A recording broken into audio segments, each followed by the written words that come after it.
Pessoal, a gente lê a Bíblia e muita coisa passa batido diante dos nossos olhos.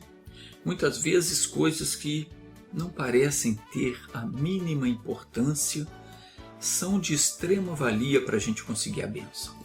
São detalhes que faltam para completar o nosso entendimento e que nos darão uma segurança a mais quando nós formos orar.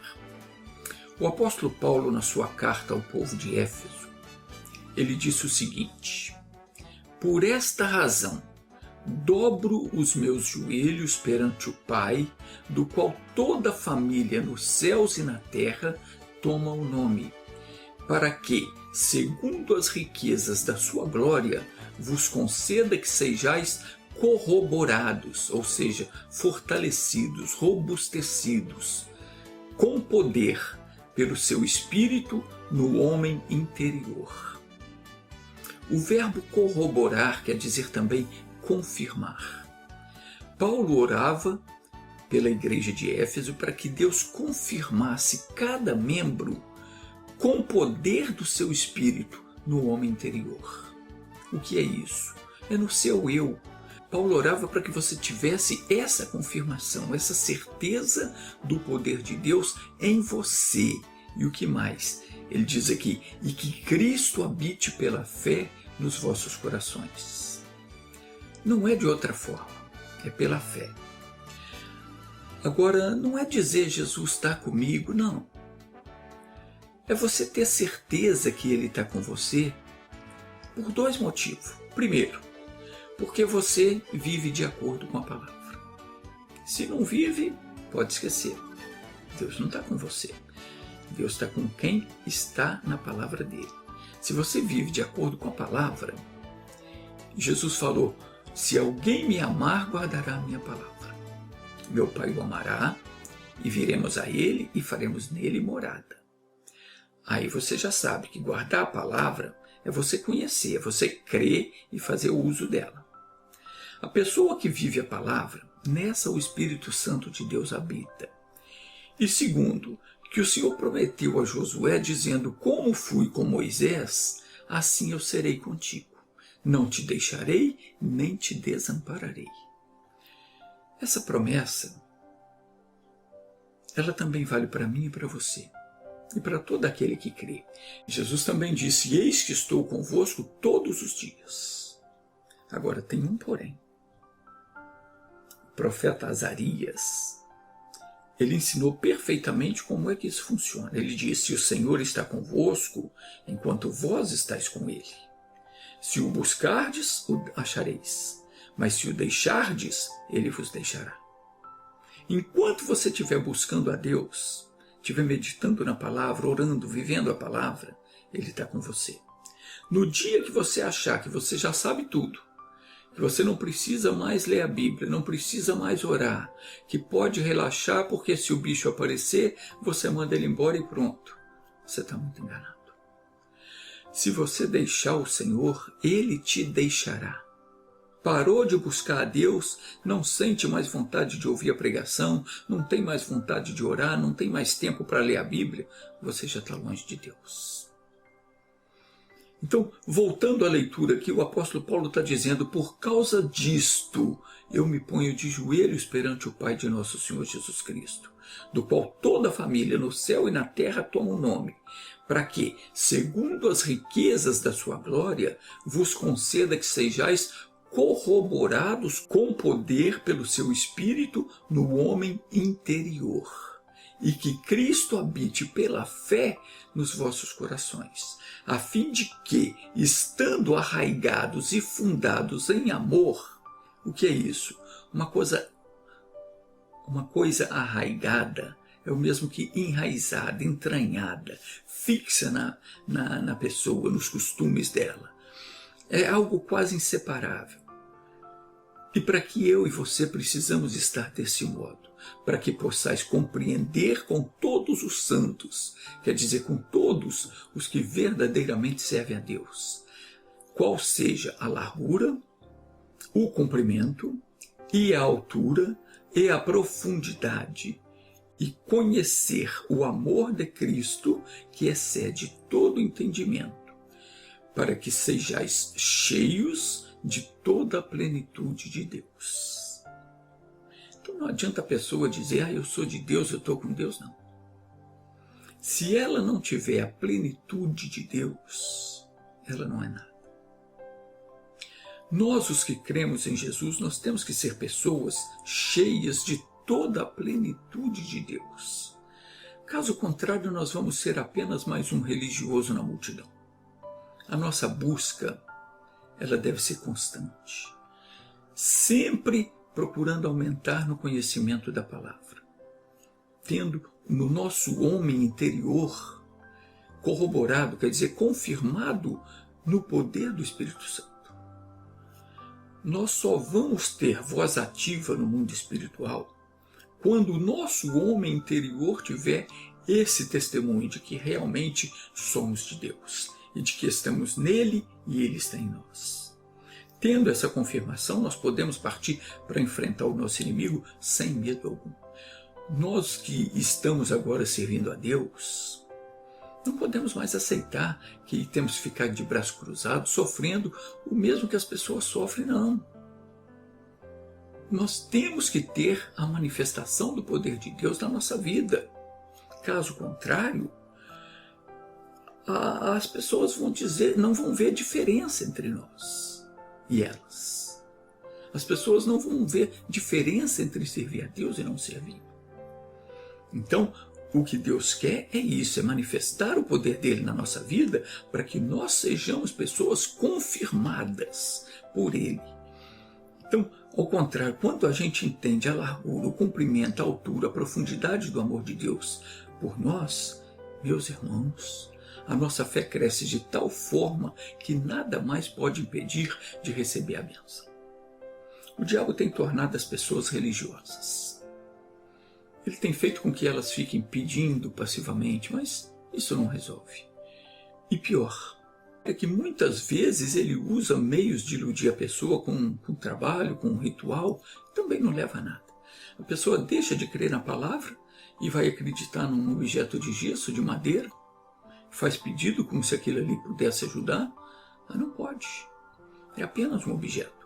Então, nós temos que confiar no Deus vivo, que criou todas as coisas e que tem prazer em nos abençoar. Nós começamos estudando um caso que aconteceu com Isaac, quando houve fome na terra. E ele reuniu então a sua família e tudo quanto ele tinha e foi para a terra dos filisteus. E apareceu então o anjo do Senhor e disse para ele, não desças ao Egito. Habita na terra que eu te disser, peregrina nela e eu te abençoarei. E eu serei contigo e te abençoarei. E o Isaac obedeceu. Obedeça sempre aquilo que Deus fala no seu coração, porque ainda que você tenha contratempos no caminho, ainda que venha enfrentar lutas, pode ter certeza, o caminho que Deus te indicou é o melhor caminho a seguir. A pessoa às vezes, ela pensa que pelo fato dela crer em Deus, crer em Jesus, que ela não vai mais passar pelas mesmas tribulações que todo mundo passa. Engano. Todos nós enfrentamos problemas. A diferença está em saber como lidar com os problemas. E o servo de Deus, ele é dirigido por Deus. Isaac, então, dentro de pouco tempo, ele se tornou grande na terra dos filisteus. Diz no versículo 12 que Isaac semeou naquela terra e no mesmo ano colheu 100 vezes mais, porque o Senhor o abençoava. E engrandeceu-se o homem e foi se enriquecendo, até que se tornou muito poderoso, e tinha possessões de ovelhas e de gado, e muita gente de serviço, de modo que os filisteus o invejavam. Então veja bem que ele saiu praticamente falido de onde ele estava, porque havia fome na terra, ele juntou aquilo que tinha e foi embora para a terra dos filisteus. Talvez tinha no coração ir para o Egito, mas Deus falou com ele, não desça ao Egito, fique na terra que eu vou te mostrar, habita ali, peregrina ali, e ali eu vou te abençoar. E ele obedeceu. E Deus abençoou. E ele cresceu, ali ele plantou, colheu 100 vezes mais. E ele foi crescendo, crescendo. Deus foi abençoando. E ele já tinha agora possessões de ovelha, gado e muita gente de serviço, de modo que os filisteus começaram a ter inveja dele. Meus queridos, o demônio da inveja, ele sempre vai usar outras pessoas para ficar contra você. Quando as pessoas virem que você está prosperando, que você está indo bem no casamento, sua família é uma bênção, seus negócios vão bem, pode esperar. Satanás vai enviar o demônio da inveja para tentar desestabilizar você. E muitas vezes ele consegue, porque a pessoa começa a ser provocada e ela aceita a provocação, responde à altura. E às vezes chega até a ofender um irmão, uma irmã. Às vezes pessoas até que ajudaram ela quando ela mais precisou, agora ela pisa. Isso não agrada a Deus. Tem pessoas que Deus prospera e depois ela vira as costas para a família, para o próprio Deus. Caiu no laço do diabo. O apóstolo Paulo diz que o servo de Deus ele tem que estar firme para não cair nas astutas ciladas do inimigo. O Isaac precisou ficar bem firme para não aceitar a provocação daquele povo. Sabe o que eles fizeram? Veja o que diz aqui no versículo 15. Todos os poços que os servos do seu pai tinham cavado nos dias de Abraão, seu pai, os filisteus entulharam e encheram de terra. E disse também Abimeleque a Isaque. Abimeleque era o rei dos filisteus. Aparta-te de nós, porque muito mais poderoso te tens feito do que nós.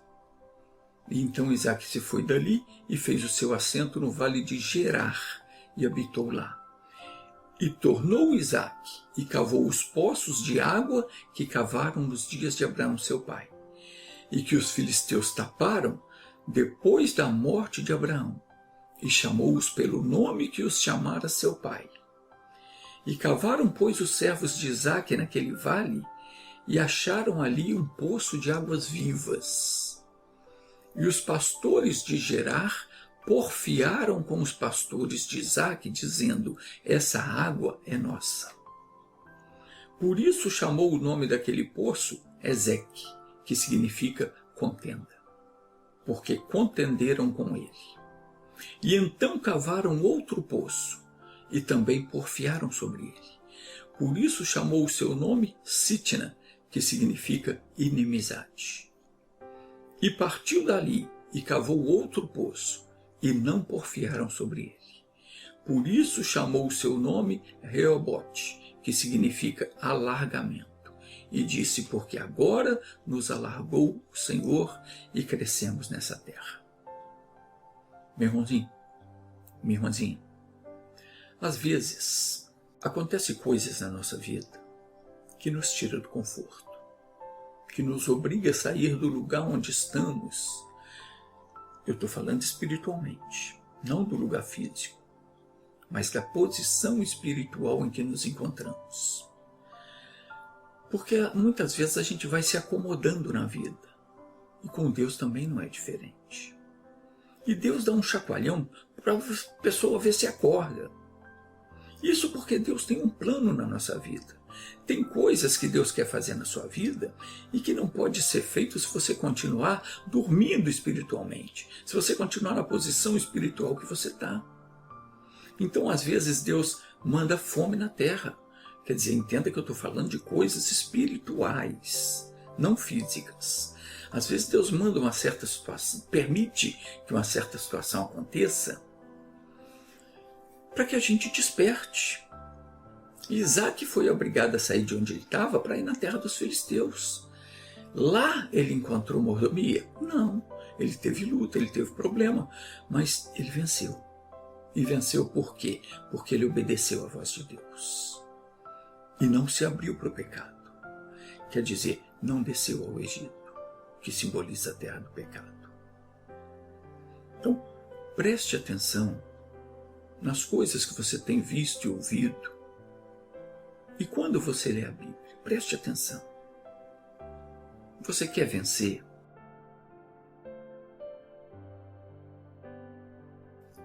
fique nessa terra. Peregrine nela. Lembre-se do que Deus disse. Todo lugar que pisar a planta do vosso pé será vosso. Então peregrine nessa terra. Fique nela. Aquilo que você encontrar, onde o teu pé se firmar, onde um versículo te chamou a atenção, aquilo ali é teu. Segura a tua bênção. Não perca, não vacile, não deixe o diabo tirar você da presença de Deus.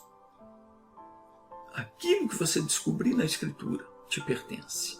Segure e tome posse. Deus te abençoe.